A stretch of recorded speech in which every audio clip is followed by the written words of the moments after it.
জয় শ্রীকৃষ্ণ, রাধে রাধে। আশা করি তোমরা খুব ভালো আছো, আর আমিও ভালো আছি। তোমরা যদি আমাদের চ্যানেলটা প্রথম দেখে থাকো তাহলে সাবস্ক্রাইব করে নাও। তোমরা তো জানোই শ্রীমদ্ ভাগবত পাঠ হচ্ছে, তো আজকে পাঠের তৃতীয় দিন। তো আমরা এখন ওখানেই যাচ্ছি পাঠ শুনতে। আজকে 23শে ডিসেম্বর। তোমরা তো জানোই আজকে দিনটা হচ্ছে খুব শুভ একটা দিন। আজকে আছে একাদশী, আছে আবার গীতা জয়ন্তী, আর আজকে আমার বোনের বার্থডে। তো বোনকে অনেক অনেক আশীর্বাদ করো তোমরা, ও যেন ভালো থাকে, সুস্থ থাকে, মানুষের মধ্যে মানুষ হতে পারে, এই আশীর্বাদই করো।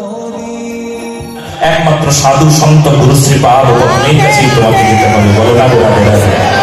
আর তুমি যদি কখনো বলো এই আরে কেমন সব গুরুদেব দেখে এসেছি, গুরুদেবরা এইরকম হয়, হ্যাঁ ভণ্ডামি করে, হ্যাঁ উনি এক ভণ্ডামি করে এই তো ধরা পড়লো, উনি ভণ্ডামি করে এই তো ধরা পড়লো, উনি জোচ্চুরি করে ইনি অসৎ চরিত্র এই ধরা পড়লো, জেলখানায় থাকলো। হ্যাঁ সব তো জানি, তো সাধুদের চরিত্র কেমন। ওরে একজনকে দেখে বিচার হয় না, একজনকে দেখে বিচার হয় না।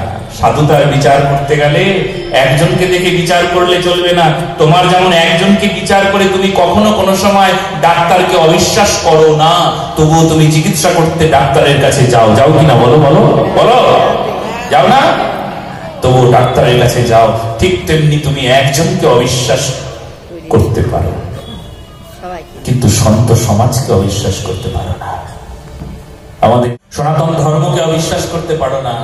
এ বড় বিশ্বাস করে নাই, করে তার ফল ভালো হয় নাই, যার অর্থ ভাব বক্ষণ। উনি বলতে চাইছেন যে এমন কিছু দেখার পর, এমন কিছু শোনার পর মানুষের জীবন চরিত্র বদলে যায়।